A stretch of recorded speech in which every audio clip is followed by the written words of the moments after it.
बंगाल में हमले के बाद देर रात एक्शन में ईडी। उत्तरी 24 परगना से टीएमसी नेता को ईडी ने किया है गिरफ्तार। राशन घोटाले में इनकी गिरफ्तारी हुई है। बोनगा के पूर्व नगर निगम अध्यक्ष शंकर आध्या की गिरफ्तारी हुई है। गिरफ्तारी के बाद दिखा समर्थकों का आक्रोश।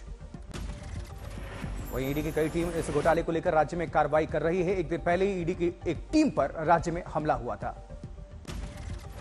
समर्थकों पर काबू पाने के लिए केंद्रीय बलों ने हल्के बल का प्रयोग किया। उनको पीछे खदेड़ा गया। टीएमसी नेता को लेकर जाने में कामयाबी मिली। उधर टीएमसी नेता की गिरफ्तारी पर शंकर आध्या की पत्नी ने कहा कि जांच में सहयोग करने के बावजूद उन्हें गिरफ्तार कर लिया गया। पश्चिम बंगाल में ईडी का ताबड़तोड़ एक्शन जारी है। ईडी टीम पर हमले को लेकर 3 एफआईआर दर्ज हुए हैं। बंगाल हिंसा पर ईडी का बयान सामने आया है। कहा करीब 800 से 1000 लोगों ने घेरकर हथियारों के साथ हमला किया।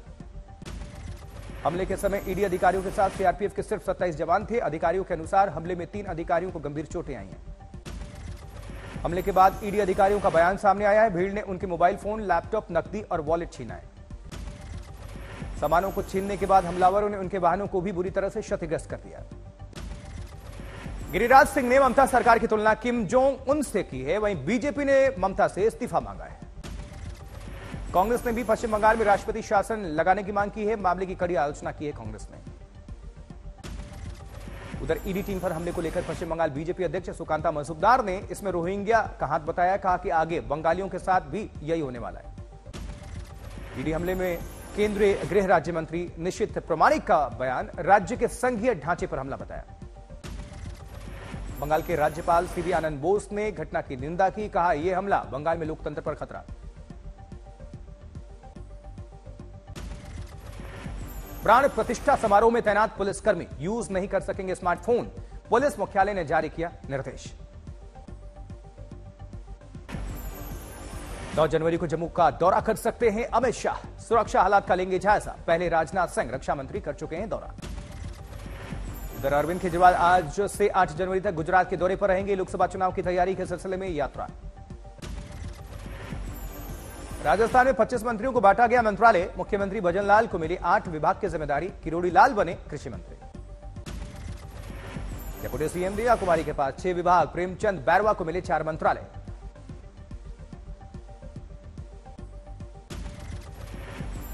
छत्तीसगढ़ में महादेव ऐप घोटाले को लेकर ईडी ने सप्लीमेंट्री चार्जशीट दाखिल कर दी है, जिसमें भूपेश बघेल का भी जिक्र है। आज Varanasi court ASI survey report को सार्वजनिक नहीं करने पर कोर्ट याचिका पर सुनाएगा फैसला। सूरज की बारी कक्षा में आज स्थापित होगा आदित्य L1। शाम 4 बजे L1 में होगा स्थापित। कर्नाटक में गिरफ्तार दंगे के आरोपी श्रीकांत पुजारी को मिली सशर्त जमानत। 31 साल पुराने मामले में हुई थी गिरफ्तारी। भारतीय जनता पार्टी ने बताया था कार सेवक। गुरुग्राम में दिव्या पाहुजा मर्डर केस में एसआईटी का गठन। दिव्या का शव अब तक बरामद नहीं हो पाया है। जबकि पुणे में गैंगस्टर शाद मोहोल की गोली मारकर हत्या। मामले की जांच में जुटी पुलिस। डीजीपी कॉन्फ्रेंस में शामिल होने जयपुर पहुंचे हैं प्रधानमंत्री मोदी। आंतरिक सुरक्षा समेत साइबर क्राइम पर चर्चा। बाद में बीजेपी कार्यकर्ताओं से भी मुलाकात। भारत से चुनाव आयोग के 3 सदस्य ढाका पहुंचे हैं। 7 जनवरी को होने वाले चुनाव का करेंगे निरीक्षण। अयोध्या में पहली बार बनेगा भगवान श्रीराम पर आधारित वैक्स म्यूजियम। यह म्यूजियम होगा भारत का सबसे बड़ा वैक्स म्यूजियम।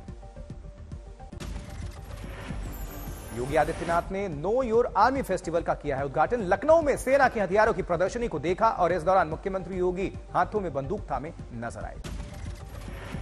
भारतीय अर्थव्यवस्था के लिए अच्छी खबर है। 2023-24 में विकास दर बढ़कर हो सकता है 7.3%। संयुक्त राष्ट्र ने भी कहा सबसे तेज गति से बढ़ेगी भारत की इकॉनमी। उत्तर प्रदेश में हलाल सर्टिफिकेट पर बैन मामले में सुप्रीम कोर्ट ने जवाब मांगा है। सुप्रीम कोर्ट ने केंद्र और योगी सरकार को इस बाबत नोटिस जारी किया है।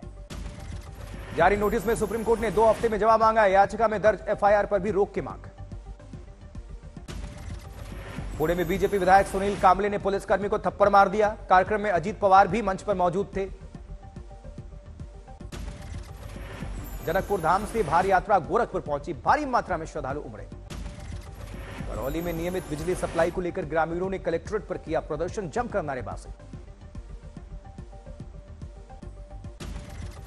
दिल्ली में गणतंत्र दिवस 2024 के लिए कर्तव्य पथ पर तैयारियां जोरों पर। परेड रिहर्सल करते नजर आए जवान। जेडीयू सांसद कौशलेंद्र कुमार ने राम मंदिर पर दिया ही विवादित बयान। कहा, ना किसी के बेटे की शादी हो रही है और ना ही किसी के पिताजी के श्राद्ध, तो वो निमंत्रण देने वाले कौन होते हैं। भोपाल में धोती और कुर्ते में वैदिक ब्राह्मणों ने रखी क्रिकेट प्रतियोगिता, विजेता टीम के खिलाड़ियों को अयोध्या दर्शन का मौका।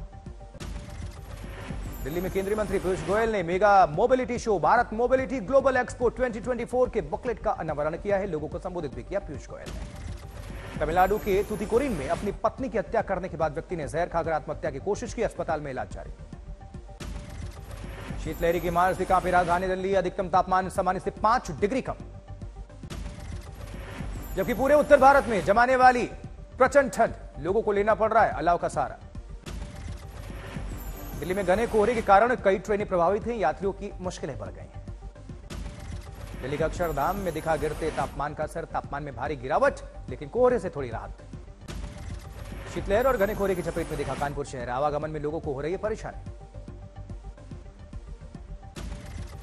मेरठ में तापमान की गिरावट के कारण लोगों का हाल बेहाल, अलाव के सारे ठंड काटने पर मजबूर लोग। जयपुर में भी दिखा गिरते तापमान का असर, शीतलहर और घने कोहरे से शहर में बड़ी मुश्किलें। छत्रपति संभाजीनगर में कई इलाकों में जोरदार बारिश, शहर में यातायात कुछ देर के लिए प्रभावित। एमपी के रायसेन में कोहरे का कहर, विजिबिलिटी बढ़कर 25 से 50 फीट तक पहुंची, लोग जान जोखिम में डालकर सफर करने को मजबूर। अयोध्या में शीतलहर और कोहरे से त्रस्त शहर, लोग अलाव का सहारा ले रहे हैं। कांग्रेस प्रेसिडेंट मल्लिकार्जुन खड़गे ने कांग्रेस नेताओं को दी अयोध्या जाने की इजाजत, 22 जनवरी से पहले जाएंगे उत्तर प्रदेश के नेता। प्राण प्रतिष्ठा को लेकर गिरिराज सिंह का बयान, कहा इंडिया गठबंधन कर रहा भगवान राम का अपमान, प्राण प्रतिष्ठा में खलल डालने के लिए बड़ी दुर्घटना करवा सकता है विपक्ष। मुंबई में जितेंद्र आव्हान के खिलाफ दूसरी एफआईआर दर्ज की गई, बजरंग दल की गौतम रवरिया ने दर्ज कराया मुकदमा। उधर शरद पवार का बीजेपी पर कटाक्ष, कहा बीजेपी को सिर्फ गोमूत्र की चिंता है, हिटलर की तरह कर रही काम। जबकि संजय राउत ने पवार की टिप्पणी का समर्थन करते हुए कहा उनके बयान में कुछ गलत नहीं है, देश विज्ञान के साथ ही आगे बढ़ेगा। बेगूसराय में ट्रैफिक पुलिस और बाइक सवार के बीच हुई भिड़ंत, घटना की तस्वीरें सामने आई। तेलंगाना के महबूब नगर में हुआ भीषण सड़क हादसा, इस दुर्घटना में 3 लोगों की मौत हो गई। मुंबई में रणजी खेलने पहुंच गई थी बिहार की 2 टीमें, विवाद में फूटा बीसीए के ओएसडी का असर, अध्यक्ष और सचिव ने जारी की थी अलग अलग सूची। रायबरेली में हुआ भयानक सड़क हादसा, ओवरब्रिज से गिरी ट्रक, 1 शख्स की मौत।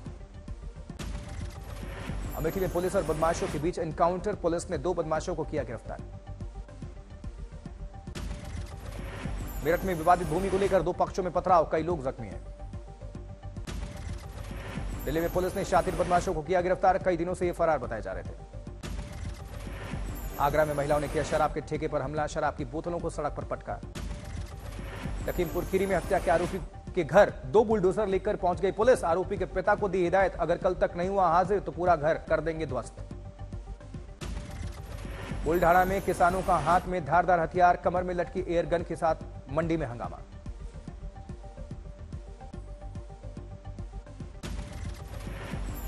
जबकि बेंगलुरु में 23 साल का लड़का मेट्रो स्टेशन पर ट्रेन के आगे कूदा। भिवाड़ी में पुलिस ने एक टेलर की हत्या का खुलासा किया है, बिहार के युवक की पीट कर हत्या, 2 आरोपी गिरफ्तार किए गए। हापुड़ में छेड़छाड़ से परेशान होकर 11वीं की छात्रा ने फांसी लगाकर आत्महत्या कर ली, आरोपी फरार बताया जा रहा है। जबकि इंदौर में स्कूल की 3री मंजिल से 7वीं के छात्र ने छलांग लगा दी, घटना सीसीटीवी में कैद। लोहरदगा के अस्पताल में लड़की का शव, उसके साथ परिजनों का हंगामा, पुलिस की गिरफ्त में आरोपी प्रेमी। जबकि पटना में बाइक सवार बदमाशों ने मारी महिला को गोली, पहले महिला के बेटे की भी हो चुकी है हत्या। जबकि सिरसा के चौधरी देवीलाल यूनिवर्सिटी में गुमनाम पत्र से मचा हड़कंप, एक प्रोफेसर पर यौन उत्पीड़न का आरोप। अमरोहा में एक फैक्ट्री में भीषण आग, एक मजदूर की झुलसने से मौत, 50 मजदूरों को बाहर निकाला गया। कटिहार में 90,000 लीटर से ज्यादा डीजल और केरोसिन तेल बरामद, अवैध धंधे में शामिल 7 लोग गिरफ्तार किए गए। राजस्थान में कोटा जंक्शन के पास जोधपुर भोपाल पैसेंजर ट्रेन के 2 डिब्बे पटरी से नीचे उतरे, अभी तक हताहत की कोई खबर नहीं। बिजनेस वर्ल्ड की अगर खबरों की बात करें तो भारत की सबसे छोटी electric SUV Tata Punch EV launch हुई। फुल चार्ज करने पर 300 किलोमीटर की रेंज है। 10 से 13 लाख इसकी कीमत हो सकती है। गौतम अडानी भारत के सबसे अमीर कारोबारी 8.12 लाख करोड़ की नेटवर्थ के साथ अंबानी को पीछे छोड़ा, लेकिन दुनिया में 12वें नंबर पर है। प्रधानमंत्री मोदी करेंगे वाइब्रेंट गुजरात पर 20 रुपए का सिक्का जारी। सिक्के पर विकसित भारत के लिए अग्रसर गुजरात लिखा होगा। केजीएफ एक्टर यश ने फैंस के लिए लिखा नोट, लिखा इस बार जन्मदिन पर नहीं मिल पाऊंगा, फिल्म टॉक्सिक की तैयारी में व्यस्त। नए साल पर तिरुमला मंदिर पहुंची जानवी कपूर, बॉयफ्रेंड शिखर पहाड़िया भी साथ थे। कोमा में चली गई थी काजोल की बहन तनीषा, डेब्यू फिल्म के वक्त हुआ था भयानक एक्सीडेंट। इंडियन पुलिस फोर्स के ट्रेलर लॉन्च इवेंट पर पहुंचे स्टारकास्ट, सिद्धार्थ, विवेक और शिल्पा के साथ रोहित शेट्टी नजर आए। 19 जनवरी से होगी stream Indian police force series, लोगों को पसंद आया ट्रेलर। सुपरस्टार बनना चाहती हैं बजरंगी भाईजान की मुन्नी, बोली 10वीं की परीक्षा देने के बाद एक्टिंग पर फोकस करूंगी।